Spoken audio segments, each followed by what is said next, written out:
for my students, but I'll also make it available for other people as well. Thank you so much for being willing to meet and discuss Satanism. This is primarily for my class titled Religion in the United States that I teach at TMI Episcopal here in San Antonio. They're learning about the various expressions of religion that originated here in the United States. And last year when I taught this class, it was the first time we ever had this class. And when we got to Satanism, my students were both excited and kind of hesitant. What is this about? One of the questions I'll ask you first, but I don't want to jump straight to it, will give away why they were a little let down about what they thought Satanism was. But it really made me want to know more about, especially the Satanic Temple, since I feel like that is a branch of Satanism that's in the news more, but also the Church of Satan, because since I was a kid, I've heard about this group. So let me introduce you briefly, and then I'll begin asking you the various questions that I have sent you by email already. So the information I have is that Dr. Joseph Laycock is an assistant professor at Texas State University, just up the road. You have written several books on new religious movements, which, as my students are learning, is new religious movements is a way that scholars try to stay objective when it comes to talking about religious groups. They avoid using the words like cult, which can have a value judgment. And so you tend to study groups that maybe most Americans aren't sure about or would use the pejorative word cult for, but scholars don't do that. And that's one of the things I've taught my students. You are also an expert on American religious history and the co-editor for the journal Nova Religio. And so thank you so much, Dr. Laycock, for being willing to join me. The first question I have is this: please tell everyone why I'm talking to you about this topic. What do you research in general, and how did Satanism become one of your interests? Well, one of the things that I'm really interested in is what sociologists call moral panic. And this is when things are more or less okay, but for whatever reason, a society becomes convinced that somebody is out to get them. And so this could include things like the Red Scare in the 1950s when people were hunting for communists, the Satanic Panic in the 1980s when people believed that daycare providers were secretly torturing children while they were at work in satanic ceremonies, things like the Salem witch trials. My last book before this was about Dungeons and Dragons, which people in the 80s said was some sort of satanic game or some sort of entree into Satanism. And I became interested in the Satanic Temple in 2013 when they wanted to put a statue of the devil up at the Oklahoma State Capitol. And I wrote about that for an online magazine called Religion Dispatches. And I called Lucian Greaves, one of the founders, up, and I interviewed him for Religion Dispatches. And my editor there loved it. And so every time they did something, he said, "Get us a story on the Satanic Temple."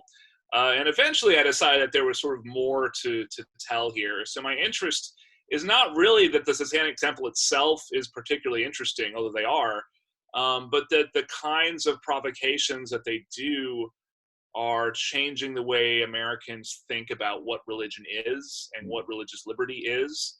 So in the wake of the Satanic Temple, I have encountered conservative Christians who say, I don't believe in religious freedom anymore. I think religious freedom is bad if it means Satanists can do this stuff. Wow. And then I've met people who said, I was an atheist and I never thought I would be a religious person.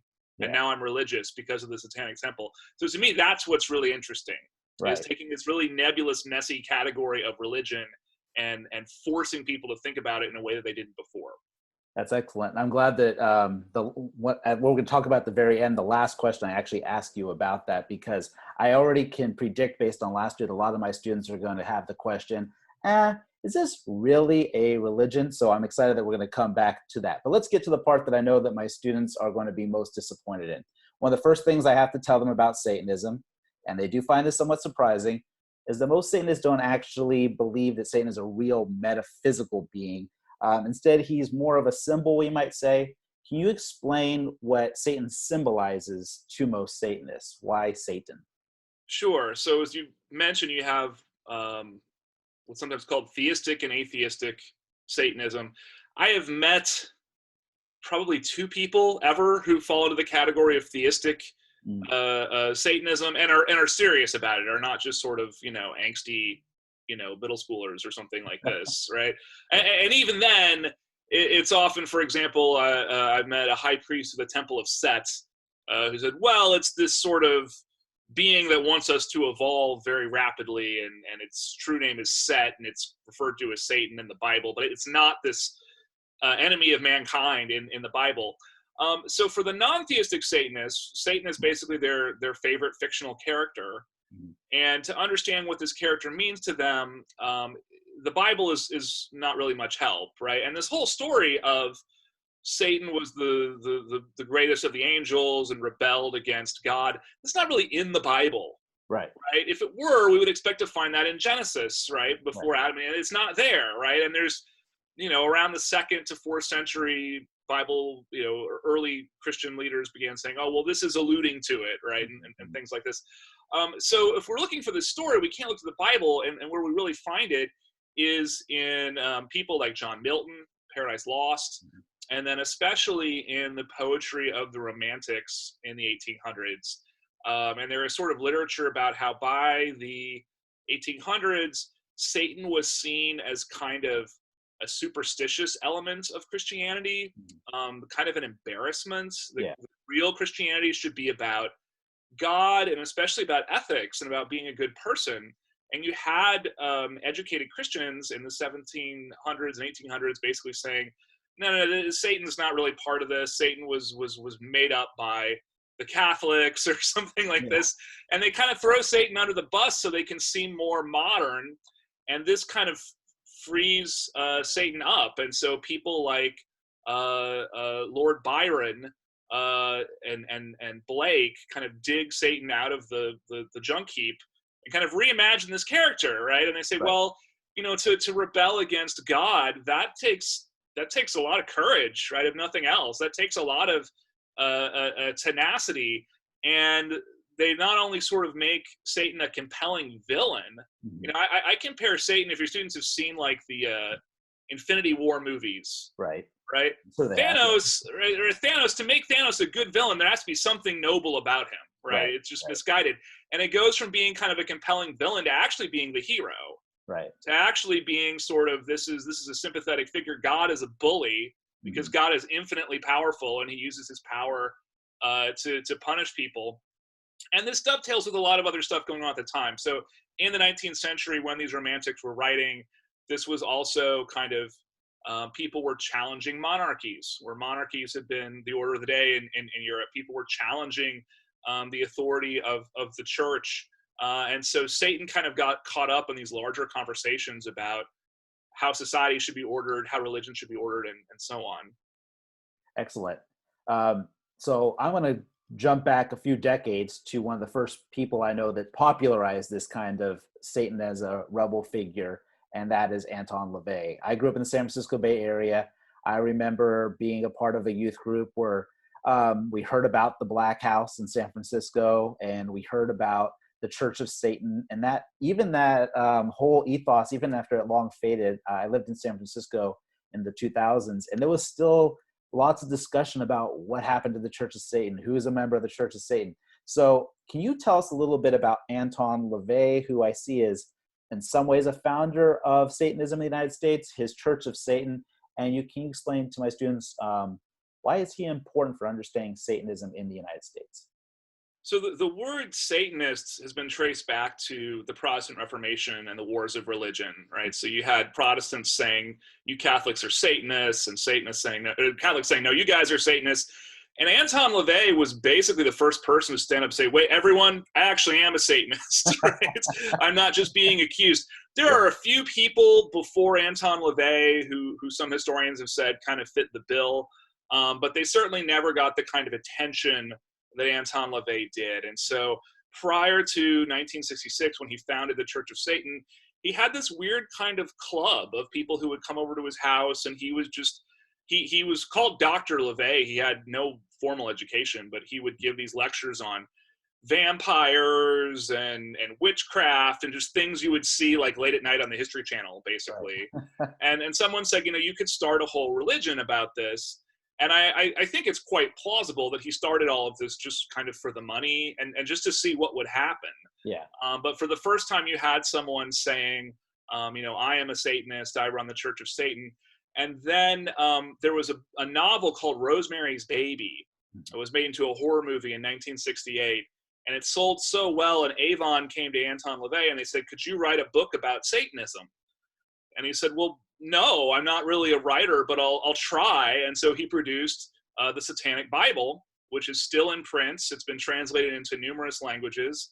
And it's kind of just this weird mishmash of stuff that LaVey had around, and some of it was actually plagiarized from other books. And there's a lot that's been done about the Satanic Bible, and some people said, well, it's really a prop.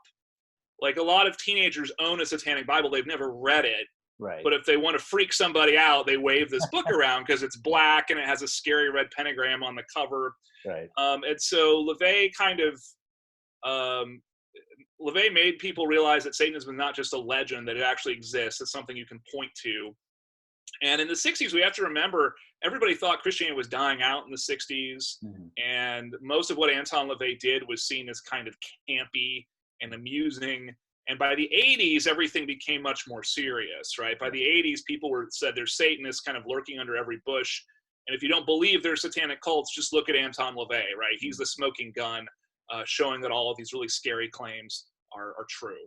Wow. Yeah, that's interesting how it seems to have picked up, especially in the 80s. And even in the 90s as a kid, I know it probably wasn't as big in culture generally, but as I was saying, it still was, he was the spooky person down in San Francisco, not him as an individual, but as a symbol, and his church was still there, and you had to be careful if you ever went into the city because the Satanists were still there.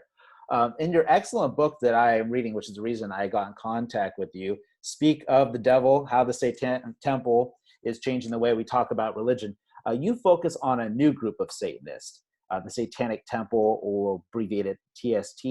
Can you explain what TST is and what is their mission and purpose? So TST came about between basically two friends who kind of knew each other through Harvard graduate school. One was named Malcolm Jerry, who was very interested in reforming education. That's still something he's passionate about. And then Lucian Greaves, who had a background in the Church of Satan and had identified as a Satanist for a long time. And they were both very concerned about church and state issues. And so this started when the governor of Florida passed a law that the students could read inspirational messages over the PA system in Florida public schools. And the original draft of the law didn't say inspirational messages, it said prayers, right? This is basically, there's a Supreme Court case that said public schools cannot sort of require students to participate in a prayer. You need to have a moment of silence where students are given an opportunity to pray, but you can't compel them to pray. And this was basically trying to find a loophole around that. Right. But because it didn't say exclusively Christian prayers, because they couldn't get away with that, they sort of staged this satanic rally in Florida saying, finally Satanists can preach to kids in public schools, and it's all because of Governor Rick Scott. And they were saying, hail Satan, hail Rick Scott. And it was kind of a stunt, and they had to sort of make an ad on Craigslist and get people to show up in black robes and things like this. And then it sort of kept evolving from there until it actually became real. And Lucian Greaves said, this is what the Church of Satan should have been doing for decades. The Church of Satan doesn't do anything. They certainly don't kind of fight for what they believe in. And so over time, it became more and more serious. And now it's an organization that has, it's recognized as a church by the IRS. It's got thousands and thousands of members who meet regularly and have basically fellowship. They don't call it fellowship, but that's what it is. They have book clubs and picnics and things like this. And they have a number of agendas. The biggest one is kind of the separation of church and state, that if the Christians get to do something, we want the same thing for the Satanists. Reproductive rights is another big issue that they have. They try to invoke the free exercise of religion to claim reproductive rights, and are generally have kind of a progressive, socially progressive agenda. And this is a big difference between them and the Church of Satan, because Anton LaVey was reacting against San Francisco in the 1960s. Right. So when he founded the Church of Satan, everyone was going on about love and tolerance, and LaVey said, this makes me nauseated. This makes me want to puke, right? Satanism should be about sort of brutal social Darwinism. Right. And if you can't fight for what's yours, you don't deserve anything. And the Satanic Temple is the opposite of that, right? And their first tenet is we should be compassionate towards all beings. Right. And so there are some Satanists who look at the Satanic Temple and say, "What is this?" Right? This is just Christianity, dressed in black, right? This is not a transgressive religion at all. Yeah, and that brings me to the next question. So last time I taught this class, I noticed that TST's website had this really long infographic that has multiple blocks, and it kind of says, we believe this, and the Church of Satan believes or does not believe this, and there'll be like a check mark. And I'm going to show my students that graph this year. But if you were to give just a brief summary of what it really is that distinguishes TST from the Church of Satan, or we'll say COS, what is it that makes them distinct from each other, two different types of Satanism? So I think they're both atheistic types of Satanism. And, at these TST reading groups, a lot of them do read the Satanic Bible. Yeah. So they claim, we have nothing to do with the Church of Satan. That's not entirely true, right? Certainly, Anton LaVey laid important groundwork.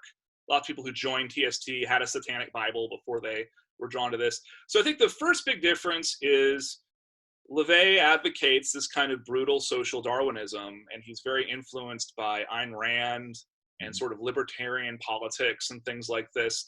It's also hard to tell when LaVey's kidding, right? Because he would say, sometimes I say things just to get a rise out of people. Right. So he had one essay where he said, well, I'm not pro-life or pro-choice because I don't think women are smart enough to decide whether to have a baby. I think we should have eugenics and just the government decides who can have a baby. Yeah. I don't know if he was serious about that or if he just wanted to kind of shock people. Whereas TST is very progressive, right? Yeah. So that's the one big difference. Is one sort of left-hand Satanist, left politics Satanist, is right politics Satanist. The other big difference is TST is very organized, right? And they would say the whole point of this is to be organized. If you want to just be a Satanist on your own in your house, it's fine. You don't need a group for that. Right. The Church of Satan is extremely disorganized, and they have been accused of basically just being a Twitter account at this point, right? Yeah. But they would say that is how things ought to be, right? Being a Satanist is about being an individual, right? Not being a foot soldier and some sort of progressive agenda.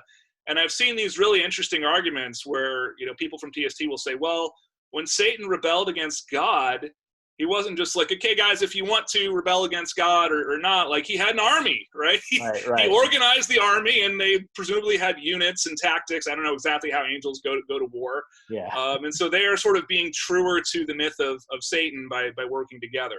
That's fascinating. Now, as I got toward the end of the book in chapter 6, you have a chapter called Satanic Bake Sales. And you wrote about what I think is maybe the most fascinating concept in the book for me.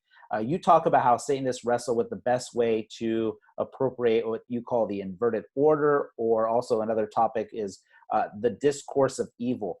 What does this mean, and why are these concepts important for understanding TST or even Satanism in general? Okay, well, it's very interesting to me that your students are disappointed to hear Satanists don't literally worship evil, right? That's actually very, very interesting. So there's a book called Evil Incarnate by David Frankfurter, and his argument there is basically the reason that societies over and over again keep saying there are these evil people who live amongst us who eat babies and things. Right.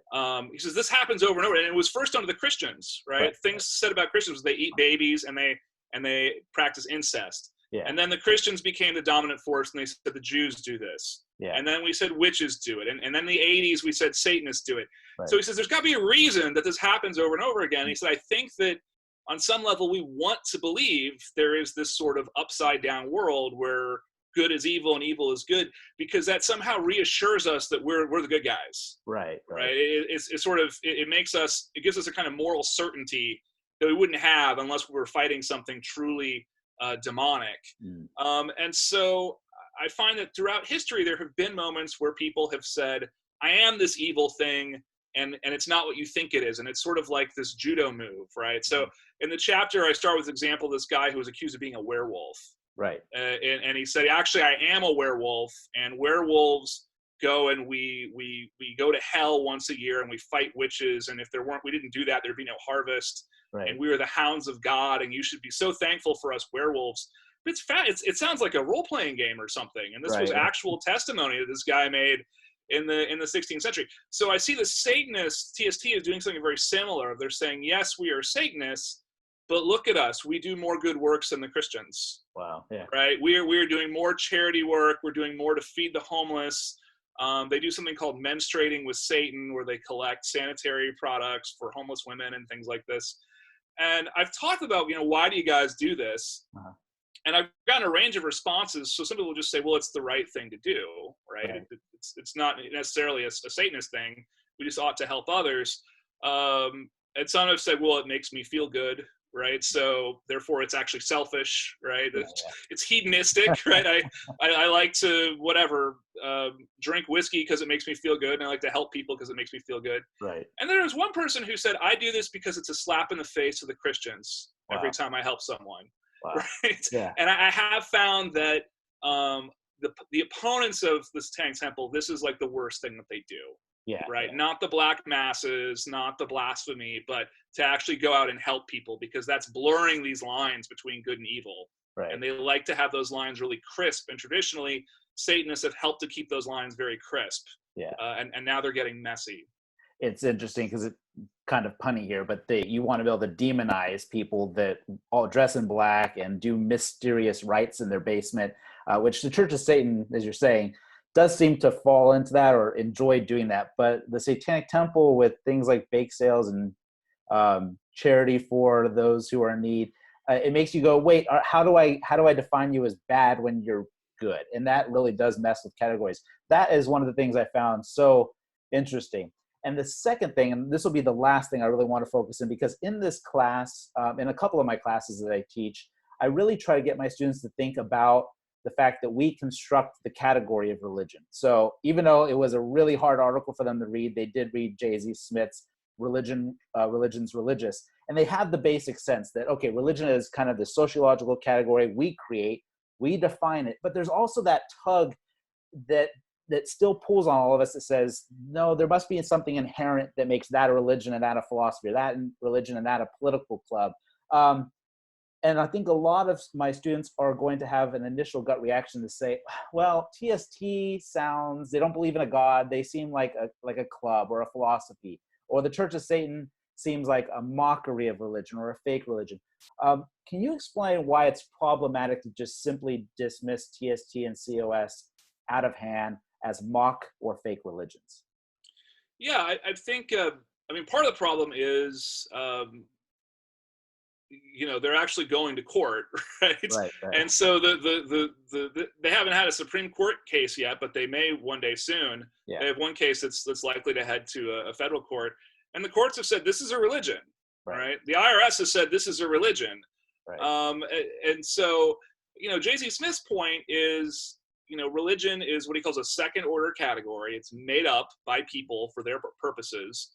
And you need to pick an operational definition that is appropriate for what you're trying to do. Right. So if you say, for me personally, religion is about God, and therefore TST is not a religion, well, that's fine, except that the Supreme Court has said that's not how the Supreme Court defines religion, right? There's been Supreme Court cases where they explicitly said, for example, if you want conscientious objector status from the military, you don't have to believe in God, right? You just have to sort of convince us that this is really important to you. So if we're not defining religion in terms of God, how are we going to define it, right? And so on the one hand, you have substantive definitions of religion, which are, this religion is about supernatural, or it's about some kind of essence or something. Those tend to leave too much out. And then you have functionalist definitions where religion is about community and so forth, and those tend to include too much. Right. Because by those, now UT football is a religion, right? Yeah. Which is fine, but are we going to give free exercise rights to a UT football game or something, right? Can UT still have football during the Corona pandemic because they're religious, right? So what I kind of argue in this book is that, if we're trying to choose a sensible definition, there has been a move towards these so-called polythetic definitions, meaning there's not just one thing, there's a couple of things, right, that you need to have. The IRS does this too. They have a list of 14 things, and it's if you have it's almost like the old Jeff Foxworthy sketch, you might be a redneck. Yeah. You know, like if you meet every Sunday to teach your kids values, you might be a church, right? Right. And so I argue that I use a theorist called Catherine Albanesa, and she has what she calls the 4 C's, Mhm. which is community, which TST definitely has, creed, which is things that they believe, and they do have things in the 7 tenets that just say, we just believe this, right? Right. We just believe justice is important, for example. Right. A code, which is how you act, which is also in the 7 tenets, which is things like you need to admit you're wrong when you're wrong and apologize and things like this. And then cultus, which is rituals, and that's a big part of TST as well. So this is a way of thinking about religions. It's kind of like a chord in music. These 4 notes add up to something bigger, Right. that we could reasonably categorize as a religion. Excellent. This has been a great conversation, and I want to recommend for anyone who has not heard of this book, Speak of the Devil. It's well researched, it's well written, it's a mixture of theory and interviews, and it just really brings to light how complicated this topic of religion really is. I hope a lot of people read it because it does a great job of really pushing you to think, okay, what counts as a religion? What criteria am I using? And besides, these groups are really fascinating in what they're trying to accomplish, both socially and legally. So I want to say thank you for the book. Thank you for taking the time to participate in this interview. I'm sure my students will enjoy it and learn a lot as they dig into both the Church of Satan and the Satanic Temple and learn about these branches of American religion. So thank you so much. And I hope that you have a great rest of your day. Appreciate it. Okay, you as well. It's been a pleasure. All right. Thank you. Okay, take care.